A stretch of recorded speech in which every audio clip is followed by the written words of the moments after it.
Ha llegado el momento de escuchar la palabra de Dios. Un potente mensaje extraído de las Sagradas Escrituras. En la voz del pastor Carlos Hoyos. Venimos estudiando una serie que se llama Amenazas. ¿Contra quién? ¿Cómo es? Amenazas contra. ¿Lo pueden decir todos? 1, 2, 3. A ver. 1, 2, 3. Amenazas contra la iglesia. La iglesia tiene amenazas. Y una de ellas es la deslealtad. Vamos a leer San Marcos capítulo 14, el verso 10.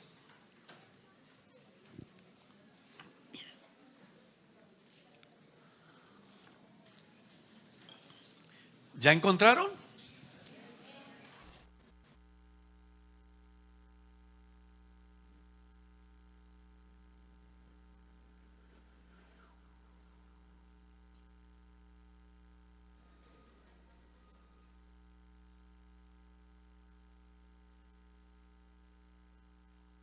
Leamos. ¿Cómo dice el verso 10? Entonces Judas Iscariote, uno de los 12, fue a los principales sacerdotes para entregarlo. Ellos al oírlo se alegraron y prometieron darle dinero. Y Judas buscaba oportunidad para entregarle. Pueden sentar, hermanos. ¿Qué entienden ustedes por deslealtad? Ayúdenme a ver. ¿Ah?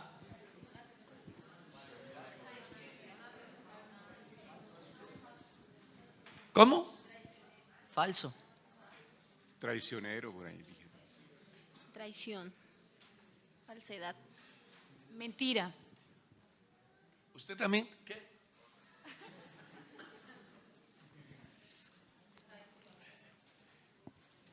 Casi todos coinciden que es una persona traicionera. O sea que desde ese punto de vista, Judas era un tipo ¿qué? Desleal.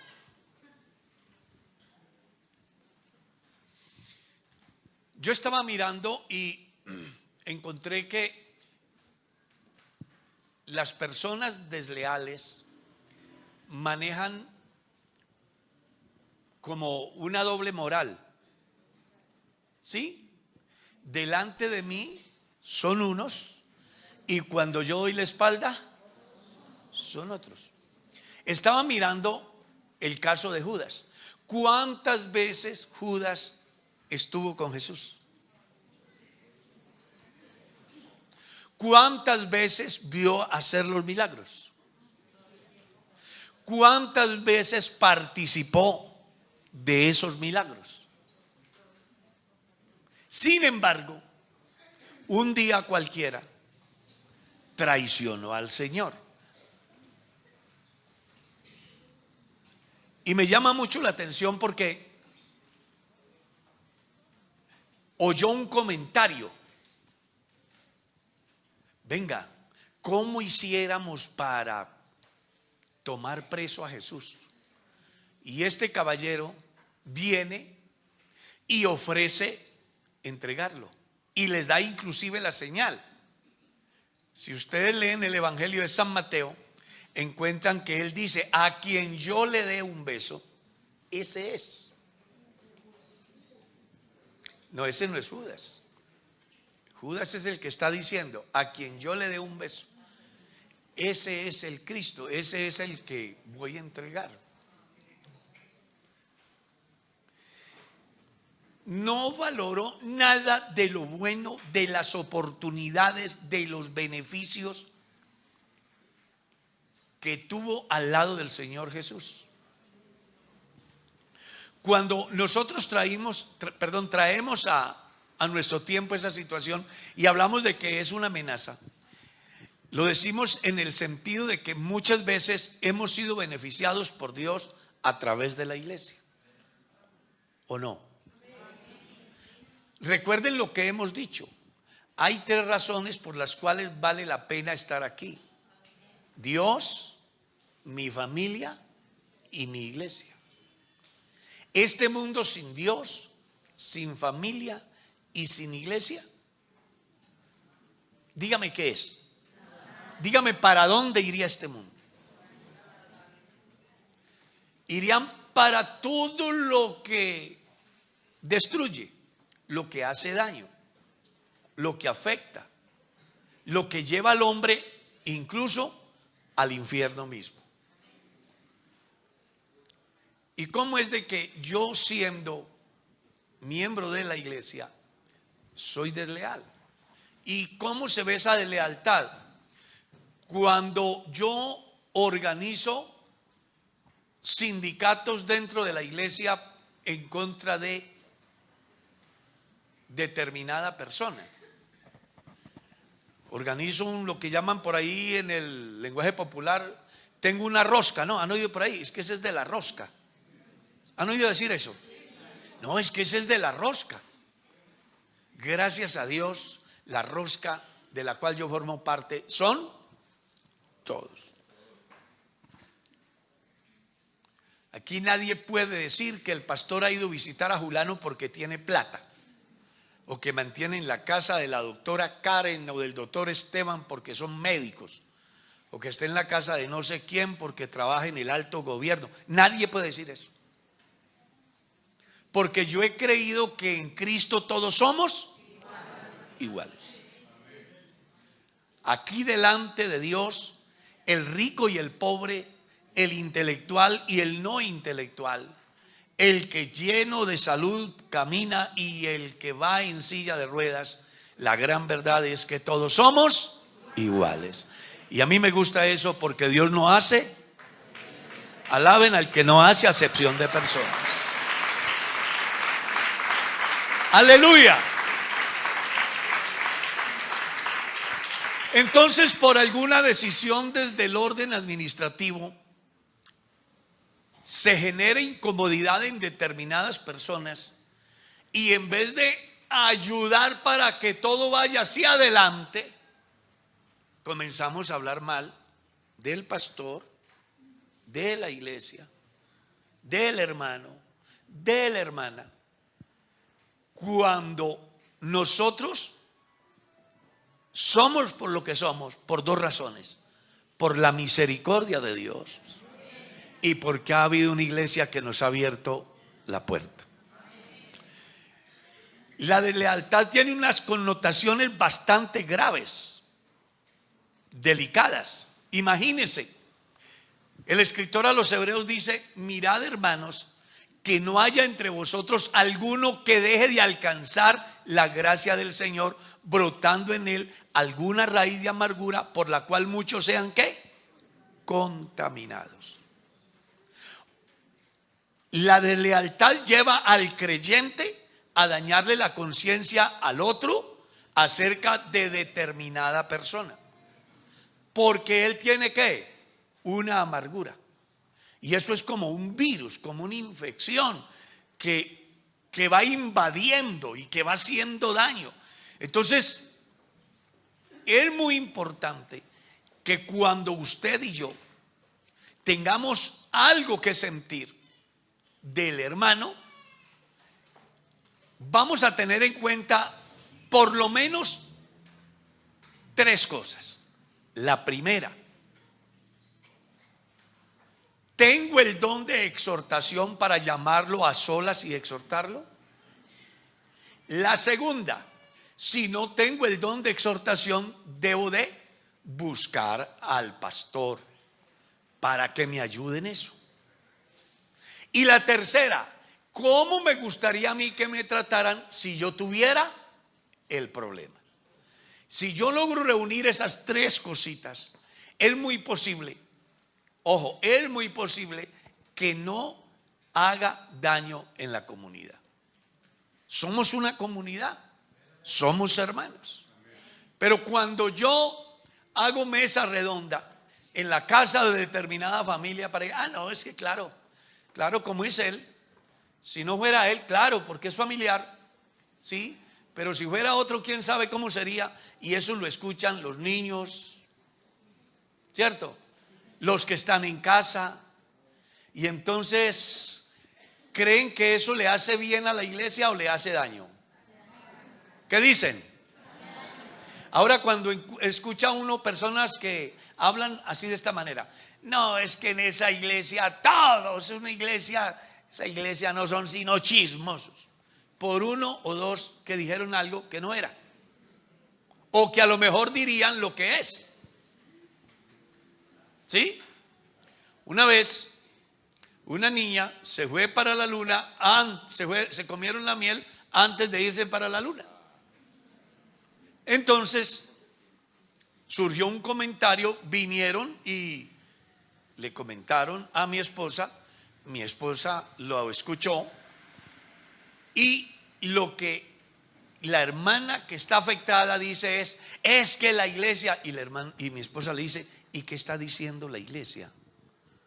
Que usted está embarazada. ¿Es verdad o es mentira? Es verdad. Que usted lo hizo en un estado siendo soltera, ¿verdad? ¿Sí o no? Sí. Entonces, ¿es bochinchosa o están diciendo la verdad? Pero lo preocupante es que digan la iglesia. Porque vea, tenga cuidado. Quien se mete con la iglesia se mete con la niña de los ojos de Dios. Yo admito que en la comunidad hay gente que se equivocan, y entre ellos yo soy el que más me equivoco. Pero usted y yo no podemos generalizar, porque la iglesia es de Dios, y Dios hará lo que sea por hacer respetar su iglesia. Cada vez que alguien quiso involucrar a la gente de Dios para cosas malas, terminaron mal. Hable con Coré y él le dirá: me tragó la tierra con los que estaban conmigo, porque comenzaron en una actitud desleal. Son príncipes, gente de confianza del pastor Moisés, y estos, en vez de estar al lado de Moisés, comienzan a hablar mal de Moisés, a cuestionar lo que Moisés hace, lo que Aarón hace, a tal estado que dice: nosotros también podemos. Dios no solamente está con ellos, Dios también está con nosotros.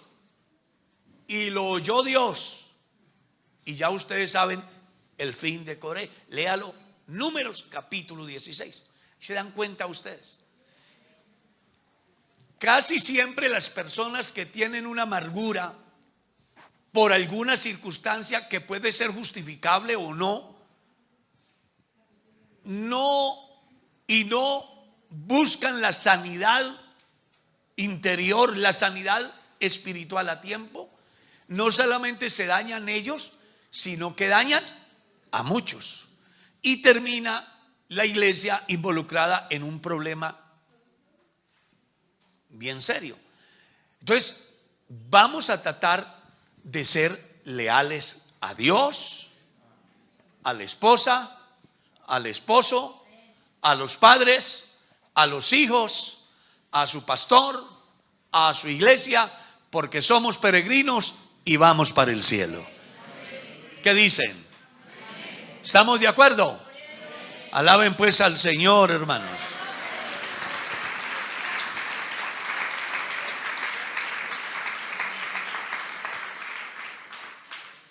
Si usted ve que algo no funciona en la iglesia, que a usted no le parece que está bien, usted no se complique.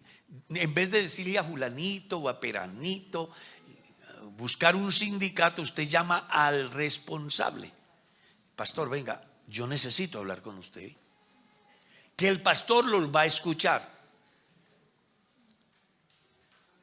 ¿Ya? ¿Qué diferencia hay de decirle, hermana Esperanza? Un ejemplo, perdón, hermana Esperanza. No es que ella lo haga, es un ejemplo. Coloquemos, para que no sea Esperanza, coloquemos a Auraulia, que aquí no vino hoy a culto, porque Auraulia se quedó en la casa haciéndole sancocho a la mamá, ¿cierto? Auraulia piensa que cuando yo aquí en la iglesia hago una observación, está mal hecho, según Braulia. A Braulia le parece que si yo hago una observación aquí, eso no debería, porque a ella le parece que está mal. ¿Qué debería de hacer Braulia? En vez de decirle a Julano, y a Julano, ay, a mí no me gusta eso que hace el pastor, es que lo pone a uno, a la gente, los hace quedar mal. ¿Qué debería hacer ella? ¿No cree que sería mejor que en vez de estar envenenando, viniera y le dijera al pastor? ¿Cierto? Pastor, vea, es que yo tengo esta inquietud, quiero compartirla. Me parece que esto no queda bien, deberíamos de hacerlo de otra manera. A ver qué pasa. Tengamos en cuenta que cuando algo sucede en la iglesia y el creyente por alguna circunstancia no se lo hace saber al pastor, sino que lo riega, en vez de beneficiar, ¿está qué? Y se está comportando ¿cómo? Desleal. Porque si él ama a su iglesia y ama a su pastor, lo que él debe de buscar es minimizar los daños que se puedan dar por mi intervención. Amén, pastor. Gracias, pastor. A la orden. Gloria a Dios. Otra amenaza que afecta y que amenaza a la iglesia, la tecnología. ¿Es mala la tecnología? No es mala. Con ella podemos llevar el mensaje de Dios a mucha gente. Con ella podemos orientar a alguien que está en un problema serio. ¿Sí? Si yo les mostrara a mi Messenger cómo me escriben, cómo me hacen consultas, cómo piden orientación y cómo pueden ayudar a la gente.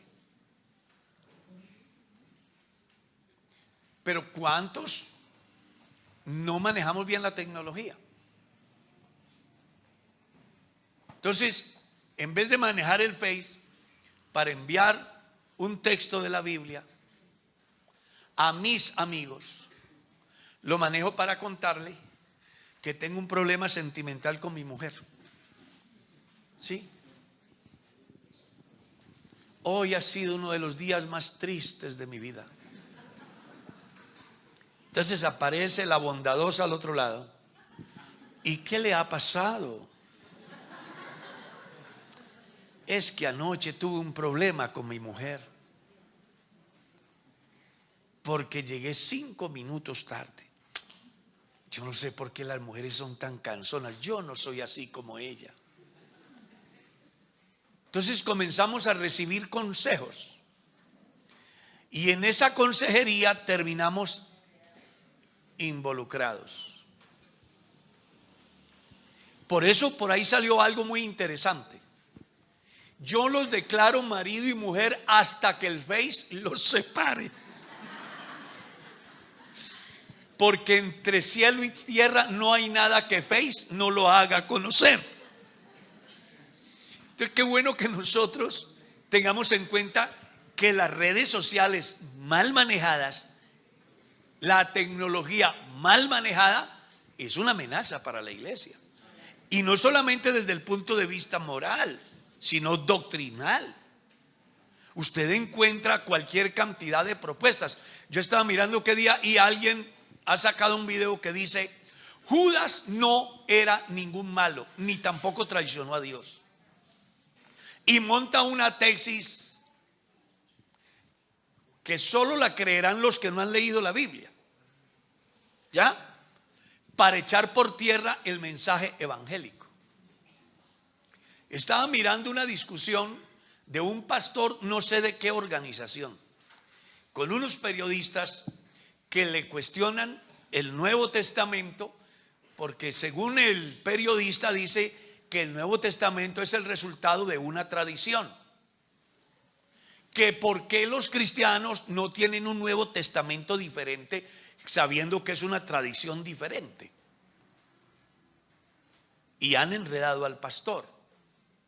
Incluso titula "El pastor enredado por una pregunta del periodista". Porque en razón a la cantidad de escuelas que hay, de interpretación de la Biblia, surgen diversas corrientes y muchos creyentes creen más a lo que dicen las diferentes corrientes de pensamiento que lo que dice la Biblia. Y cuando yo le doy prelación al pensamiento de otro y no le doy prelación a lo que Dios dice, pues grave. Por ahí en la década del 80 recuerdo que iba por la calle y se formó un tumulto ahí sobre el evangelio, y en esas pasaba yo y me dijo: pastor, venga. Me acerqué. Entonces estaban discutiendo sobre diezmos, porque el diezmo es Dios para dos grupos de personas. ¿Ya? Para los que no quieren dar diezmos, el diezmo es Dios. Están dispuestos a condenarse antes que dar diezmos. O sea que para ellos diezmos es Dios. Y para otros que maldicen a los que no dan diezmos, porque para esos también el diezmo es Dios. Se les ha olvidado que en medio de los dos extremos hay una palabrita que se llama equilibrio, que es ni a la derecha ni a la izquierda. Entonces yo no puedo ni dejarme llenar la cabeza de basura de los que dicen que no hay que diezmar, ni debo dejarme llenar el corazón de amargura contra los que no diezman, porque al final el pastor no está puesto para saber si diezman o no diezman, sino para predicar el evangelio, que es una cosa totalmente diferente. En todo caso, en la discusión que tenían en ese parque, me llamó mucho la atención porque el líder de esa comunidad decía, y me entregó la Biblia así: muéstreme, pastor, en la Biblia aquí donde dijo Pablo pague diezmos, y me la entregó. Entonces yo se la recibí y se la devolví. Muéstreme donde dice que no los pague.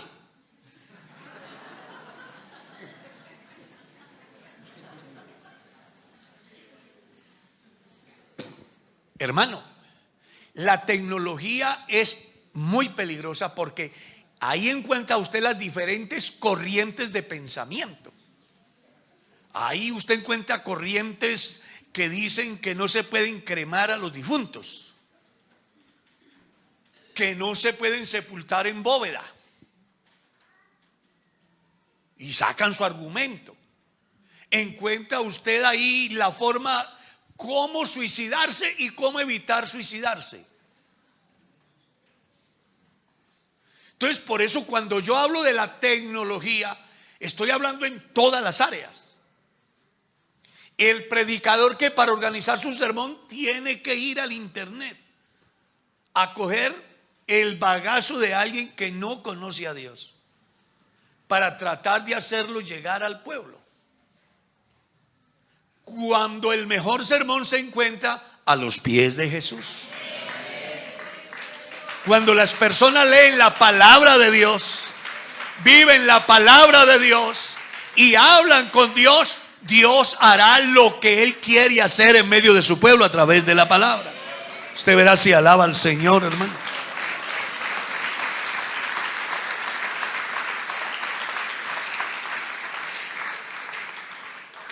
Entonces, qué bueno que no se les olvide tres cosas que les quiero decir hoy aquí. La primera, no crea todo lo que lee. ¿Escuchó eso? Tenemos un boom de Biblias con notas marginales. Y hay notas apropiadas que se ajustan a una correcta interpretación. Pero hay notas que están más torcidas que la etapa de ayer en el Giro de Italia. Si alguno vio algo, eran curvas así. Y uno dice, no, esa gente debe subir con la cabeza vuelta una S. Ya. Hay notas torcidas completamente que hacen que muchos se aferren de la nota y desconozcan el texto, como le pasó a Cipriano de Valera y a Casiodoro de Reina, que leyeron una nota marginal que decía En Dios se establece la unidad de esencias, con Dios se establece la diferencia de personas. Y en razón a eso, le quitaron la palabra en y le pusieron la palabra con, buscando cómo hacer ver una Trinidad en Dios que no existe. Por eso es que cuando yo hablo de la tecnología, tenemos que aprender a ver, porque no todo lo que vemos es verdad. Y más con ese periodismo amarillo que hay hoy día, ¿no? Que le hacen a usted una entrevista y todo lo que es correcto se lo quitan, y lo que busca dañar lo editan para dañar la imagen. Yo le dije a una periodista cristiana, le dije: venga, y ustedes ¿por qué son tan amarillistas? Personalmente lo dije: ¿por qué dan las noticias como no son? Y ella me dijo: tristemente eso es lo que exige el patrón. ¿Cuántas cosas pasan en Colombia que no pasan por RCN y Caracol? ¿Vieron las manifestaciones de los pentecostales en contra de la propuesta de Gina Parodi? Eso no salió, pero hay videos que muestran multitudes en todo Colombia, pero a eso no le prestaron atención. Pero salen 4 o 5 gays a protestar y eso es lo máximo, porque todo lo amañan. Entonces usted no crea todo lo que vea. ¿Escuchó? Usted ve un programa de televisión, llámese cristiano, llámese científico, llámese de orden arqueológico, de orden histórico, véalo, infórmese, pero no crea todo, porque ahí puede haber mucha levadura. Mucha levadura. Si usted se pone a investigar, por ejemplo, los libros apócrifos en las redes, en internet, usted va a encontrar un sinnúmero de incoherencias con relación a lo que es la Biblia.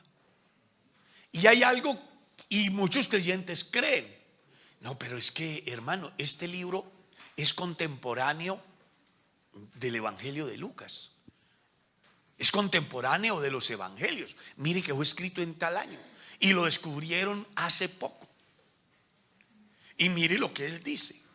Pero se les olvida Lucas 1:1, porque creen en lo que leyeron por allá y no creen en lo que está en Lucas capítulo 1, verso 1. Entonces, acuérdese, no crea todo lo que ve, no crea todo lo que lee, no crea todo lo que escucha, porque no todo lo que uno escucha es verdad, no todo lo que uno lee es verdad, no todo lo que uno ve es verdad. Todo se da en razón a la corriente de pensamiento de donde venga el comentario, el video, el escrito. Por eso es que hay que poner cuidado, porque de otra manera resultamos como está el mundo, que todo es igual, que no hay ninguna diferencia, que todos vamos para el cielo, que al final todos creemos en Dios. Es un conformismo total, haciendo que la iglesia pierda su verdadero horizonte.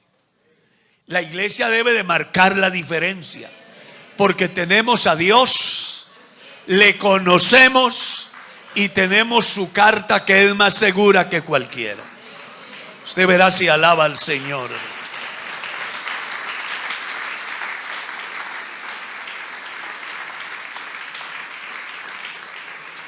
A su nombre, gloria.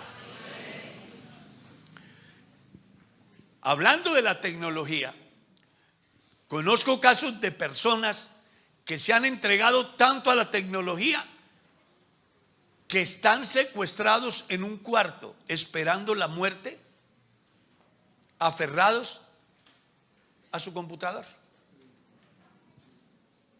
Estaba en Cuba, en Pereira Central, y una familia de una iglesia vecina me dice: hermano, ¿qué hacemos?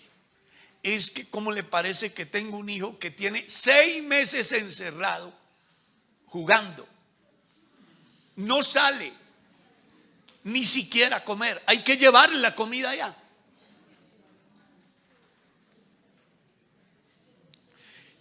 Y creo que ustedes han visto, alguna vez lo comenté acá en una conferencia sobre la familia, cómo eran las familias antiguas y cómo son las familias hoy. Hay 5 miembros de la familia antigua al pie de una olla,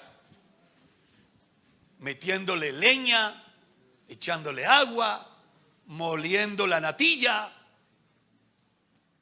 Y así era cuando éramos niños. Hoy es 5 personas, todos espalda con espalda, cada uno tiene un diálogo personal con alguien en cualquier parte del mundo. Una familia que no tiene nada de familia. Entonces por eso hoy los padres matan los hijos matan los padres. Entre ellos mismos tienen actitudes desleales, porque tienen un maestro virtual que siempre les enseña, desafortunadamente, lo que ellos quieren, no lo que Dios quiere. Entonces sí sería muy bueno que cada hombre en su hogar, cada mujer en su hogar, cada pareja en su hogar tengan control de la tecnología, que no haya misterios entre ellos. ¿Por qué yo tengo que tenerle la clave a mi celular? ¿Que por qué ella tiene que tenerle clave al celular? ¿Que por qué mi mujer no puede entrar a ver mi Face? ¿Que por qué no puede entrar a ver mi Messenger? ¿Que por qué no puede ver? Qué bueno que pudiéramos quitarnos ese daño. Y cuando hablo de eso, no es porque sea una sola persona. Casi toda la comunidad está afectada con ese problema. Y nosotros conocemos casos de familias que se han destruido por las redes sociales, porque reciben tanta información, porque la otra es más bonita y le ofrece más, porque el otro es mejor y le ofrece más, y no se van dando cuenta que están caminando hacia el precipicio. Y lo más preocupante de todo es que nadie sabe qué tiene hasta que no lo pierde. Vea, hermano, yo recuerdo que en una iglesia había un par de ancianos. Él llamaba Francisco y ella llamaba Filomena. Tenían, yo creo que el hermano tenía más de 80 años, la hermana tenía más de 70. Esa ancianita se quejaba de su hombre todos los días. Nada de lo que el anciano hacía estaba bien. Todo estaba mal hecho. Nunca le escuché a esa anciana hablar algo bonito de su marido, algo bueno, después de que pasó toda la vida con él. Pero un día el viejito salió de la casa y no volvió. No volvió. Comienzan a buscar el anciano. No lo encontraron. Hasta el sol de hoy no se sabe dónde está el hermano. Desapareció. Si usted viera a esa mujer después llorando por su Francisco, cómo lloraba la hermana por su Francisco. Hermano, valoremos la familia. La familia es más importante que el programa de televisión. La familia es más importante que las redes sociales.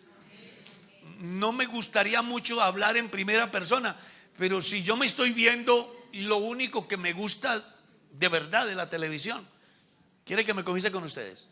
El deporte. Es lo único que a mí me parece importante de la televisión, porque el resto es matanzas. Si son películas, mate. Si es novelas, infidelidad. No. Deporte, y sobre todo que sea un partidito de fútbol de Nacional. Ay, qué pena. Sí, pero yo me estoy viendo ese partido y está pero súper emocionante, y en esa llegó mi mujer. Lo apago. No por miedo, no, sino por prestarle atención a mi mujer, porque yo creo que no hay nada más importante que mi familia. Pero muchos le damos tanta importancia a las redes, a la televisión, a las películas, que no le prestamos atención a lo que sí vale la pena. A lo que sí vale la pena. Por eso estamos hablando que la tecnología es ¿qué? ¿Es qué? Una amenaza.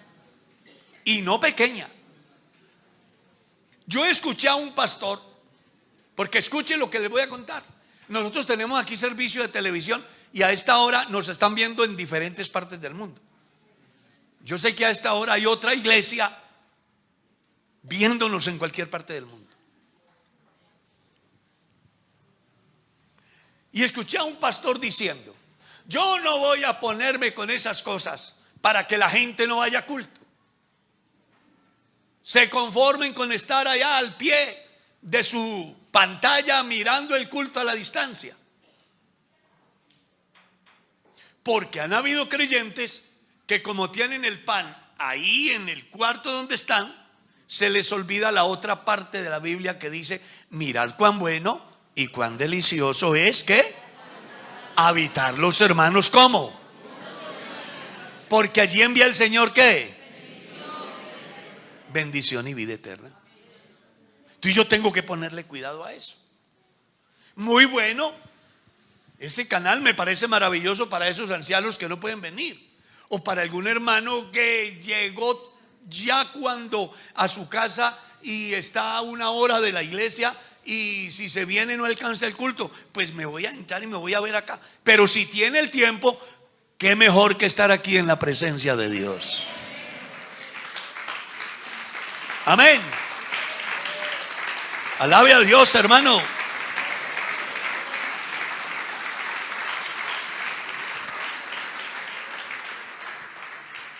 Entonces vamos a ponerle cuidado a eso. No le dé celular a su niño desde pequeño. Los niños de 3 años, 4 años ya tienen un celular. Ya lo tienen. E incluso con plan de datos. ¿Cierto? Y ellos, cacharreándole a eso, encuentran lo que uno no encuentra. Porque en mi caso personal, yo tengo un Huawei. Es que P9. Eso es que es una machera de celular. Pero a mí no me sirve sino para mandar el videíto y para recibir un mensaje, o para escuchar, o para hacer una llamada. De resto yo me meto ahí y me parece que se daña eso. Pero se lo entrego a mi nieto. Ese le hace de todo. Y lo que yo no entiendo me dice: no, abuelo, eso es por aquí, tenga, tal. Y uno no sabe nada. Esa capacidad que tienen nuestros niños, que es importante, debemos de encauzarla de una manera buena, no entregándole para que ellos se autodestruyan. Ustedes no han escuchado que hay gente en la cárcel por mensajes de texto que han enviado. ¿Ah? Hay gente pagando cárcel. Se han dado cuenta que han extorsionado a gente y también se han dado cuenta que en razón a esos mensajes les llega la justicia. Entonces, hermanos, manejemos bien esto.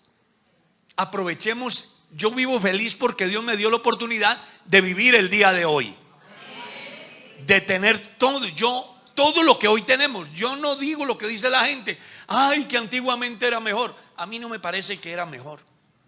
Hoy es muy agradable abordar un avión y en media hora estar en Cali, en Medellín. Antiguamente era a pie. ¿Cuánto se demoraban?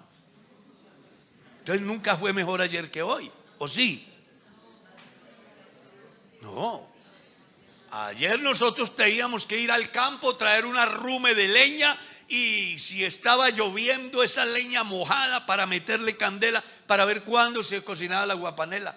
Ahora puede llover lo que quiera. Mi esposa prende la estufa a gas, está cayendo granizo y aquí estamos haciendo el chocolate. Entonces nunca fue mejor ayer. Hoy tenemos muchas cosas buenas, pero si no las sabemos usar, ¿qué? Nos perjudicamos. Y la iglesia no puede dejarse afectar. Debemos de vestirnos de la armadura de Dios, porque tras todas esas cosas hay dardos. ¿O no? Hay dardos que te pueden hacer daño, que me pueden hacer daño. Mi esposa siempre recalca mucho: cuidado con esas redes. Cuidado, le dice a mis hijos, porque ella sabe que es delicado, y por eso ella tiene su teléfono, tiene su Face, pero ella no se hace amiga de nadie por el Face. Ella le gusta investigar ahí, pero no quiere que nadie se dé cuenta que ella existe. Hermano, hay que poner cuidado, porque nosotros podemos hacernos mucho, pero mucho daño. Otra amenaza que nos afecta a la iglesia, que es una amenaza grande, y es esa que le llamamos así, el costumbrismo. ¿Qué es el costumbrismo? Yo me acostumbro a las cosas. La persona que trabaja en un galpón de gallinas, cuando sale de allá, ¿a qué huele? ¿A qué huele? Si fuera pollito. Pero usted cree que él se da cuenta. Él metido allá y él hasta perdió eso allá para él es normal. Pero pobrecita la señora, cuando llega por la noche tiene que coger bombril para limpiarlo y volverlo que se pueda tener cerca. Igual nos pasa a nosotros. Estamos tan acostumbrados a Dios, a lo bueno, a lo bonito, a lo agradable del evangelio, que cuando llegan las manifestaciones de Dios que son trascendentales en la vida de un pecador, en la vida de un familiar, en nuestra propia familia, no nos parece importante. Vea, les recuerdo lo que alguna vez dije. Cuando nosotros creímos al evangelio, una persona creía al evangelio y había una fiesta en la iglesia. Una persona hizo decisión hoy. No, eso era lo máximo. Eso generaba una alegría impresionante. El día que nosotros bautizamos la primera persona, nosotros lloramos de la emoción. Una persona se ha salvado. Y no estábamos equivocados. También en el cielo había una fiesta enorme por un pecador que se arrepiente. Pero hoy se arrepiente una persona ¿y qué? Hay bautismos y si queremos que la gente se dé cuenta quién se bautizó, debe de ser ¿en qué culto? ¿En qué culto? Al principio no era así. El sábado hay bautismos a las 2 de la tarde. El río está a 1:30 de aquí. Nos íbamos todos a 1:30 a pie. La iglesia completa. Porque íbamos a participar de algo grande. De la sepultura, pero también de la resurrección de unas personas que nacían a vida nueva. A su nombre, gloria. Estamos tan acostumbrados a esta bendición que no vemos los milagros que a diario se ven en la iglesia.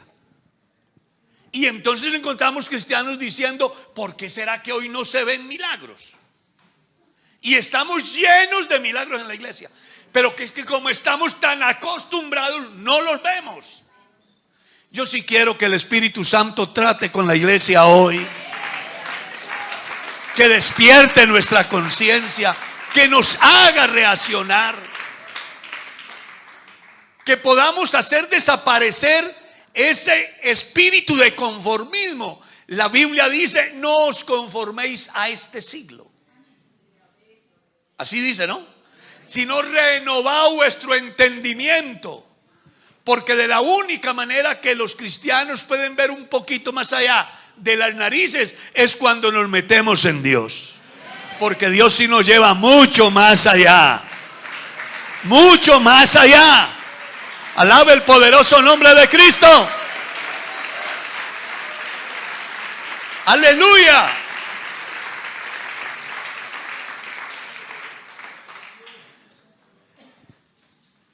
En nuestro principio, si ibas a dirigir un himno, tenías que venir a orar por lo menos 1 hora. Y no era porque el pastor no lo dijera, es que sentíamos la carga, la responsabilidad. Y si íbamos a predicar necesitábamos ayunar siquiera un día, porque era mucha la responsabilidad. Hoy estamos tan acostumbrados que estamos cantando los coros y el predicador va desfilando como por una pasarela. Es triste eso. Pues hermana, ha llegado el tiempo de sacudirnos de eso y decirle a Dios: no podemos seguir así. Por favor, déjanos sentir de nuevo tu presencia, de tal manera que cuando la iglesia se arrodilla a orar, su clamor se escuche a las 5 cuadras a la redonda. Antiguamente la gente se arrodillaba a orar y uno desde lejos sabía dónde estaba la iglesia. Hoy nos arrodillamos a orar y nos quedamos dormidos, ¿o no? Y si no nos quedamos dormidos, no nos dejan dormir los otros que están hablando. ¿No escuchó lo que dijo la hermana que salió hoy a dirigir aquí? La irreverencia que hay. Que a la gente no le da pena sentarse a hablar cuando aquí hay alguien que está orando, hablando con Dios. Hay gente que no le da pena ver que el pastor está orando aquí y vienen a... Hermano, hermana, la orden. Es que lo necesita un señor allá afuera y es para pedirle plata. Le dañan la comunicación a la persona que tiene con Dios para que uno que solo consume alucinógenos venga a ver si yo le doy plata para que siga en la misma. Es porque no, hermano, hemos llegado a pensar que esto es una cosa cualquiera. Y yo quiero que sepan que esta es la iglesia del Señor. ¿Escucharon? Esta es la iglesia de Dios. Necesitamos salir de esa situación. Reaccionemos. No nos acostumbremos.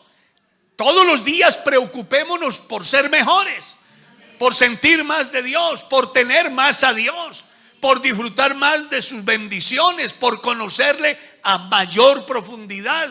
Porque en la medida que conozcamos a Dios más, lo vamos a amar más. Y Él nos va a bendecir más. Porque en la medida que le conozcamos, Él nos va a soltar de sus riquezas. Eso es lo que dice Pedro en su carta. Puesto que todas las cosas nos han sido dadas mediante el conocimiento que tengamos de Él. Usted no podrá recibir grandes cosas de Dios si no conoce la dimensión del Dios que adora. Pero como nos hemos conformado, ya soy bautizado, ya recibí el Espíritu Santo, me sé como 5 versículos y algunos coros, inclusive reggaetón, entonces ya yo no necesito más.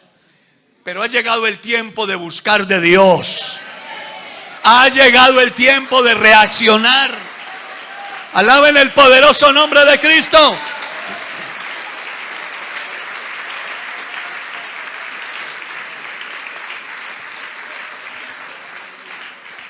Entonces no se acostumbre que todo el mundo llega a las 6 a orar.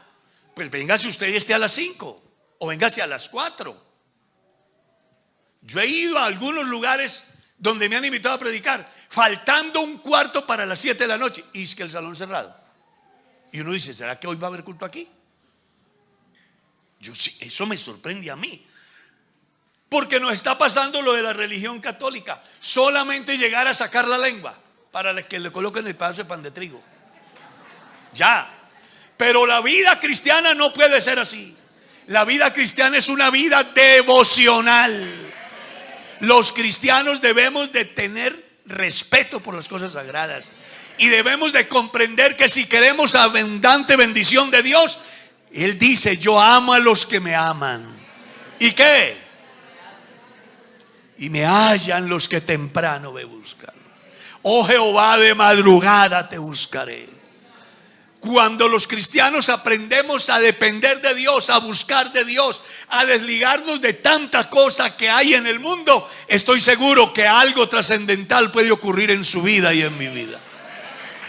Así que yo los invito para que no nos volvamos costumbristas, tradicionalistas, sino gente movida por el Espíritu de Dios. Gente que, así como nuestro estómago nos pide alimento, así también nuestra alma siente esa gran necesidad de oír la voz de Dios, de comunicarse con Él, de sentir a Dios. Uno dice, ¿quién puede soportar tanto tiempo sin alimentarse? Por ahí hay un caballero que está diciendo que se va a morir de hambre. Lleva 30 días y ya se va a morir de hambre, según dicen. ¿Cierto? Y está dispuesto, y él puede llegar a ese estado, a morirse. Porque sin alimentarse, la gente ¿qué? Se muere. ¿Y un cristiano cómo hace para quedarse un mes sin venir a oír la voz de Dios? Sin hablar con Dios, sin estar en su presencia. ¿Cómo hace? ¿Cómo hace? ¿Cómo hace? Pues eso lo va a llevar a que se muera. ¿A que se muera qué? Espiritualmente. Entonces ya le parezcan los cultos aburridores, las enseñanzas del pastor. Todo eso fue por echármelas a mí. Esa mejor que hubiera dicho fulano de tal y no se hubiera puesto. Claro, todo comienza a molestarle porque se está ¿qué? Muriendo. Pero aquí está el que es la resurrección y la vida. Usted puede volver a comenzar hoy. Usted puede volver a sentir la presencia de Dios hoy. A su nombre, gloria.